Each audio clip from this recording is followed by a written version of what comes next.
Centre of mass और centre of gravity में difference क्या होता है ये देखेंगे आज हम लोग। तो सेंटर ऑफ मास एक ऐसा पॉइंट होता है जिस पॉइंट के about moment of mass zero आता है। ये मोमेंट ऑफ मास क्या है?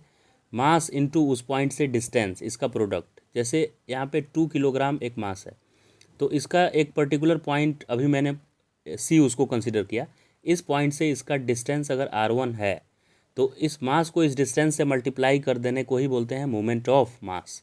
तो अगर 2 kg का मास है और वो r1 डिस्टेंस पे है सी पॉइंट से, तो 2 इंटू r1 इस क्वांटिटी को बोला जाता है मोमेंट ऑफ मास। वैसे ही दूसरे तरफ इसका ये भी 2 kg है और इससे मान लेते हैं डिस्टेंस, जिस पॉइंट को मैंने सी लिखा है उससे डिस्टेंस r2 है, तो ये 2 kg into r2, 2 into r2 मतलब मास और उस मास का डिस्टेंस जहाँ पे रखा हुआ है उस लोकेशन का डिस्टेंस फ्रॉम फिक्स पॉइंट, इसको बोलते हैं मोमेंट ऑफ मास। तो मोमेंट ऑफ मास इक्वल आना चाहिए।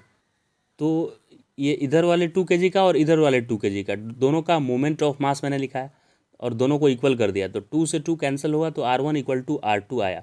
यानी इस पॉइंट से जो फिक्स पॉइंट मैंने माना है, इससे ये जितने डिस्टेंस पे लेफ्ट में होना चाहिए दूसरा उतने ही डिस्टेंस पे राइट पे होना चाहिए।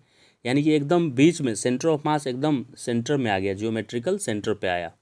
जैसे सेंटर ऑफ मास निकालने के लिए मोमेंट ऑफ मास फाइंड किए, वैसे ही सेंटर ऑफ ग्रेविटी निकालने के लिए मोमेंट ऑफ वेट निकालना है। तो 2 kg ऑब्जेक्ट का वेट कितना होगा? 20 न्यूटन। 2 इंटू 10, ग्रेविटेशनल एक्सेलरेशन 10 होता है, तो 20 इंटू r1 करेंगे। मान लेते हैं कि ये पॉइंट है सेंटर ऑफ ग्रेविटी, मुझे पता नहीं है कि वही सेंटर ऑफ मास और सेंटर ऑफ ग्रेविटी एक ही है कि नहीं, लेकिन हम मान लिए कि सी पॉइंट है कोई, तो उससे डिस्टेंस r1 हुआ इस मास का।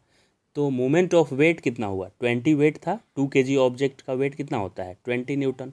तो 20 इंटू r1, और दूसरे तरफ भी 2 है तो इसको 20 न्यूटन से फोर्स से अट्रैक्ट करेगी अर्थ, तो इससे इसका डिस्टेंस r1 है, तो ये भी 20 इंटू r1 आया।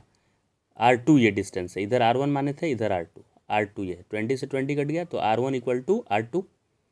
यानी इस केस में जो सेंटर ऑफ मास आया, जो पॉइंट, वही पॉइंट सेंटर ऑफ ग्रेविटी भी आया।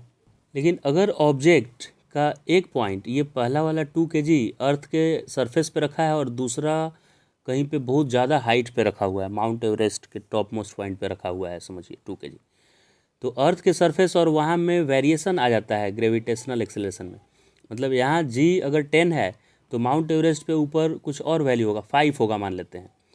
तो मास तो सेम है, तो मोमेंट ऑफ मास निकालेंगे तो 2 इंटू r1, ये डिस्टेंस r1 इक्वल टू ये मोमेंट ऑफ मास यानी 2 इंटू ये r2, तो फिर से इक्वल आ गया r1 equal to 2 into r1 किए तो 2 इंटू r2 किए तो 2 से 2 कैंसिल होकर r1 इक्वल टू r2।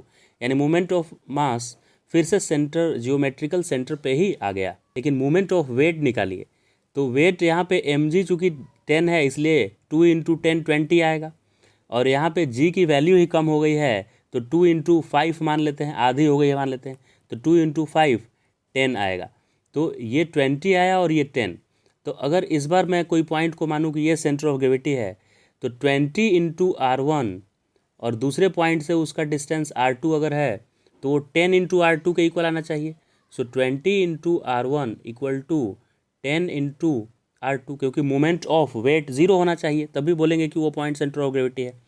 तो इस बार ये पूरा नहीं कैंसिल होकर ये 2 आ गया यहाँ, यानी कि r1 इक्वल टू आया r2/2। इस बार सेंटर ऑफ मास और centre of gravity same point नहीं आया, इस बार r1 की वैल्यू कम आ गई r2 से।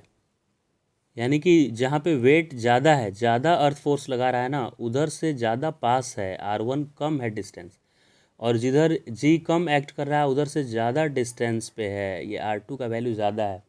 तो सेंटर ऑफ ग्रेविटी जिधर वेट ज़्यादा था यानी एक्सेलरेशन ड्यू टू ग्रेविटी ज़्यादा एक्ट कर रहा था, उधर शिफ्ट कर गया, इधर आ गया। तो सेंटर ऑफ मास तो वहीं रहा ज्योमेट्रिकल सेंटर पे, लेकिन सेंटर ऑफ ग्रेविटी जिधर ज़्यादा एक्सेलरेशन ड्यू टू ग्रेविटी था उधर आ गया। तो क्या समझ में आया इससे? तो अगर वेरिएशन इन जी नहीं हो, अगर acceleration due to gravity constant रहे थ्रू आउट द बॉडी, तो जो सेंटर ऑफ मास आएगा वही सेंटर ऑफ ग्रेविटी आएगा। लेकिन अगर थ्रू आउट द बॉडी जी में वेरिएशन आ जाए तो centre of gravity different point पे आएगा और centre of mass different point पे।